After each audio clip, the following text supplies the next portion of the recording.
یہ آپ نے بہت اچھا سوال کیا. جس ملک میں جس کسی نے مجھ سے پوچھا کہ آپ انڈیا سے ہیں، میں کہا نہیں. پاکستان سے، میں کہا نہیں. کہاں سے ہیں؟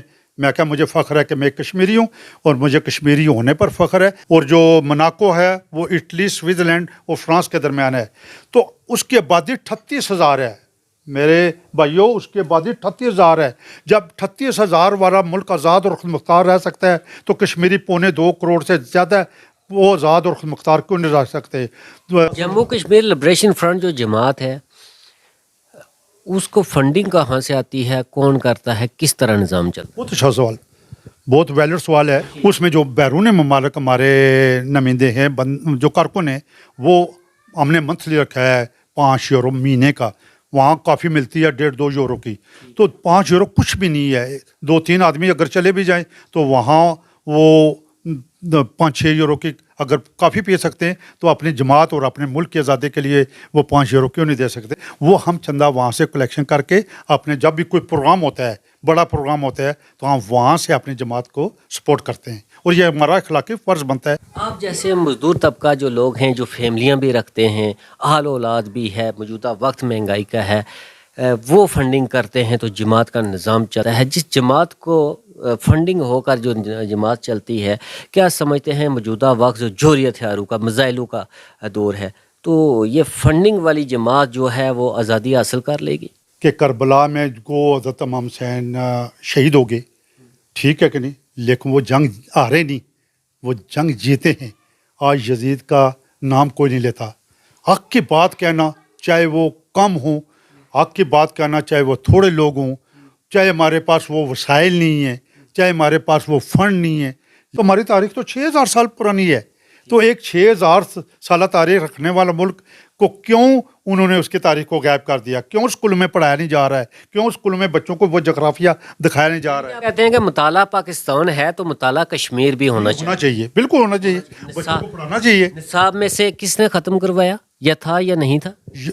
جو ادھر تھا حکومت پاکستان ہے تو وہاں حکومت انڈیا نے ختم کرایا. یعنی کہ آپ کا جو شکوہ ہے نہ صرف پاکستان سے ہے بلکہ انڈیا سے بھی ہے. انڈیا سے زیادہ انڈیا نے تو زیادہ ظلم کیا ہے.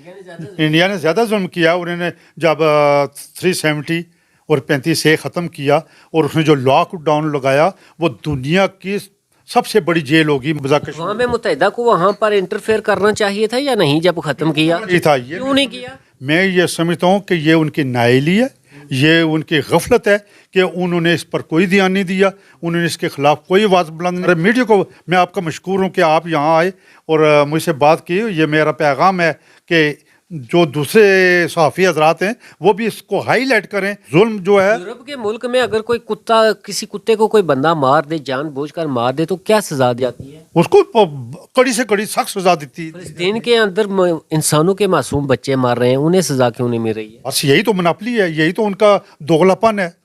یہ میں سمجھتا ہوں کہ یہ زیادتی ہے. کیونکہ آپ کو ایسا نہیں لگتا کہ جو اینٹی پاکستان یا اینٹی کشمیر یا اینٹی مسلمان جو لوگ ہیں وہ اپنے مختلف طریقوں سے مختلف فنڈنگ کر کے مختلف لوگوں کو ہائر کر کے مسلمانوں کے درمیان سے اتفاق و اتحاد اور رواداری کو ختم کر کے ایک دوسرے کے آمنے سامنے لا کر کھڑا کر دیا ہے؟ ایسا نہیں؟ ایلیمنٹ تو ہیں نا، ایسے ایلیمنٹ ہیں جو اپنے ذاتی ایجنڈے، اور آپ یہ نہیں کہہ سکتے ان کو فنڈنگ کون کر رہا ہے. یہ مختلف جو ایجنسیز ہیں وہ اپنا رول ادا کرتی ہیں. کشمیر کا مسئلہ اقوام متحدہ حل کروا سکتی ہے کہ یا آپ لوگ؟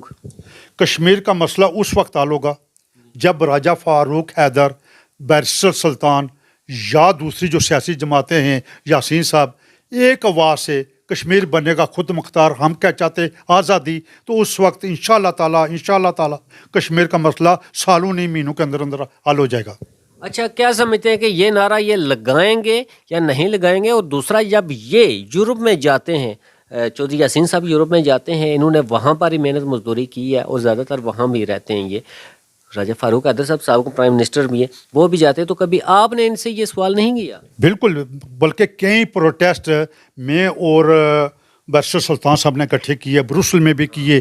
وہاں وہ آزادی کی بات کرتے ہیں، تو آج جس منصب پر وہ بیٹھے ہیں آج وہ آزادی کی بات کیوں نہیں کرتے؟ بیرسٹر صاحب، یہ وقت ہے، آپ اس ملک کے جو یہ خطہ ہے بے شک اس کی کوئی طاقت نہیں ہے, کوئی حیثیت نہیں ہے, لیکن پھر بھی یہاں بیٹھ کر آپ آزادی کی بات کر سکتے ہیں. اور میرے کمنٹس میں آئیں لوگ اور ان کو یہ مجبور کریں کہ یہاں بیٹھ کر وہ اپنی وہ آزادی کی بات کریں جو وہاں جا کر آپ انٹرویو میں کہتے تھے کہ کشمیری آزادی چاہتے ہیں, وہ اپنے ملک کو آزاد اور خود مختار دیکھنا چاہتے ہیں. تو اس کے لیے بات آواز بلند کریں. بے شک ہم بھی کہتے ہیں کہ آزادی ہونی چاہیے, ضرور ہونی چاہیے, لیکن مقبول بٹ کہ ایک بھائی ظہور آج بھی تاڑ جیل میں قید و بند ہے, وہ آزاد نہیں ہو سکے. تو آپ تو بہت بڑی آزادی کی بات کر رہے ہیں. تو ایک آپ کے جو قائد ہیں, لیڈر ہیں, ان کے ایک بھائی ہیں وہ آج بھی بند ہیں, اور دوسرا مقبول بٹ صاحب کی قبر کہاں ہے؟ اصل بات ہے کہ ایسے قوموں میں ایسے لوگ کم ہی پیدا ہوتے ہیں. مقبول بٹ جیسے, ان کے 3 بھائی شہید ہو چکے ہیں, اور جو رہتے ہیں وہ بھی پابند سلاسل ہیں. جیسے یاسین صاحب ہیں, وہ بہت بڑے لیڈر ہیں, ان کو بھی سزا ہوئی ہے جیسے آپ جانتے ہیں, لیکن وہ ٹس سے مس نہیں ہوئے. انہوں نے کوئی کمپرومائز نہیں کیا. آوازیں بلند ہو رہی ہیں, یونائٹڈ نیشن میں بھی ہو رہی ہیں, UK پارلیمنٹ میں بھی ہو رہی ہیں. اکثر یہ بھی ہوتا ہے کہ الحاق کرے جو بے غیرت, مطلب یہ گالی بھی آپ اس کو پروموٹ کر رہے ہیں. یہ جو ہے ان لوگوں کو سیاسی میں کہتا ہوں ان کی تربیت نہیں ہوئی ہے. اگر کوئی آدمی رہنا چاہتا ہے اپنے پاکستان کے ساتھ تو یہ بغیرتی نہیں ہے, بلکہ میں سمجھتا ہوں کہ اس کا بنیادی رائٹ ہے. اگر پاکستان کے ساتھ آپ کی کوئی دشمنی نہیں کوئی دشمنی, ہمارے کیا دشمنی ہے. ہم اس کے خلاف نہیں, میں نے پہلے بھی بات کی ہے, ہم پاکستان کو توڑنا نہیں چاہتے, ہم پاکستان کو نقصان نہیں پہنچانا چاہتے, ہم اس کے لیے دعا گو ہیں, اس کے خیر خواہ ہیں. لیکن پاکستان اس وقت ترقی کے منزلیں طے کرے گا جب کشمیر آزاد ہوگا. ایسا کیوں نہیں ہو سکتا کہ آپ اور فوج شانہ بشانہ لڑ کر آزادی حاصل کریں اور متفقہ طور پر بھی تو رہ سکتے ہیں؟ اگر فوج لڑنا ہوتا فوج نے تو باجوہ صاحب یہ بیان نہیں دیتے کہ ہمارے پاس پیٹرول نہیں ہے. ملک کی بقا کے لیے اور سیاست کے لیے جو عوام ہوتی ہے نا, وہ سب سے اہم رول ادا کرتی ہے. دیکھ لیں, آپ نے خود کہا کہ ہم یونائٹڈ نیشن کے باہر جا کر جنیوا میں جب باہر جا کر پروٹیسٹ کرتے ہیں, آواز تو بلند ہوتی ہے. بالکل, کوئی ضروری نہیں کہ اس کے لیے آپ بندوق اٹھائیں. بندوق ہم نے موخر کی ہے, موخر ہم نے چھوڑی نہیں ہے. جنگ قلم سے بھی کی جاتی ہے. بالکل, وہ تو ہم کر رہے ہیں. ابھی ہم جو بات ہے کہ کتابوں کے اوپر پابندی نہ لگائی ہے, وہ تقریر ہے, ہماری جدوجہد تحریر ہے, ہماری جو جہت جا کر دروازہ کھڑکھڑانا ہے یونائٹڈ نیشن کا. جنیوا میں جاتے ہیں, جو ہیومن رائٹ کمیشن کے جو دفتر ہیں وہاں جاتے ہیں, وہاں ہم مظاہرے بھی کرتے ہیں اور وہاں اندر پروٹیسٹ بھی. تو وہاں پر جب آپ پروٹیسٹ کرتے ہیں تو آپ کو قید تو نہیں کیا جاتا, تشدد تو نہیں کیا جاتا؟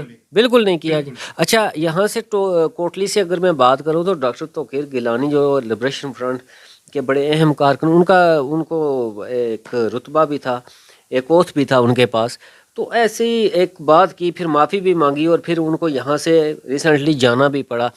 تو کیا سمجھتے ہیں کہ وہ واپس آئیں گے یا اس تحریک آزادی کے لیے اس میدان میں پھر گراؤنڈ پر نظر آئیں گے؟ دیکھیں نا, جو یہ تو ان کو پتہ ہوگا. اب میں کسی کے دل کو تو نہیں اندر جان کر دیکھ سکتا, یا میں کوئی پیر فقیر ہے نہیں, وہ نہیں ہوتی, میں نہیں جانتا کہ ان کے دل میں کیا ہے. اب یہ وہ جانتے ہیں, یہ سوال ان سے بنتا ہے, مجھ سے نہیں. گفتگو نہیں ہوتی. ہاں, ویسے آپ کی گفتگو جب سے وہ الگ ہوئے ان سے کوئی, کیونکہ انہوں نے اپنا ایک گروپ بنا لیا, اپنا ایک دڑا بنا لیا. جو ان کا چیئرمین تھا, جو جماعت دڑوں میں بٹ گئی ہے, پھر وہ تحریک آزادی کی بھی بات آپ سے کر رہے ہیں. جو ان کا چیئرمین تھے الطاف قادری صاحب, چیئرمین سب سے بڑا عہدہ ہوتا ہے, وہی ان کو چھوڑ کر چلا گیا. وہ ایک گروپ ہے, وہ جماعت اس کو نہیں کہہ سکتے. یعنی کہ لبریشن فرنٹ کے ساتھ ان کا کوئی تعلق نہیں ہے. نو, وہ تو کب سے الگ, انہوں نے اپنا ایک الگ دڑا بنا لیا. وہ الگ دڑے میں بٹے ہوئے ہیں. بالکل. تحریک آزادی سے کوئی لینا دینا. تحریک آزادی وہ اپنا رول کر رہے ہیں, یہ میں نہیں کہتا کہ وہ جو مین نظریاتی لوگ ہیں, آپ نے کہا کہ وہ ایک دڑے میں بٹ چکے ہیں. دیکھیں نا, ایسے جیسے اس سے پہلے سردار صغیر صاحب ہیں, روف کشمیری صاحب ہیں, اور کئی لوگ ہیں جنہوں نے اپنے اپنے گروپ بنائے. تو آج وہ ایک علاقے تک محدود ہیں. کوئی راولا کوٹ تک ہے, کوئی پلندری تک ہے. اور ڈاکٹر صاحب بھی ماشاءاللہ, وہ اگر وہ یہاں سٹینڈ کرتے تو یہ یہاں سے جاتے نا. پورے انٹرویو میں نے آپ کے وائف کی بات نہیں کی, اور آپ نے اپنی وائف کی بات کی کہ انہوں نے زندگی کا ساتھ یا شریک حیات ہے. تو آج بھی آپ کو کوئی تکلیف ہو کسی بھی جگہ پر تو وہ سٹینڈ کرتی ہیں آپ کے ساتھ؟ میری شریک حیات, ہاں, وائف آپ کی. جی بالکل, بھی میرے ساتھ اگر جس مقام پر آج میں کھڑا ہوں وہ میں سمجھتا ہوں میری وائف میرے ساتھ نہ ہوتی تو آج اس مقام پر میں نہ ہوتا. محاورہ درست ہوا کہ ایک کامیاب شخص کے پیچھے اس کی بیوی کا ہاتھ. جب میں اگر وہ نہ ہوتی تو میں آج مشتاق پاشا کچھ نہ ہوتا.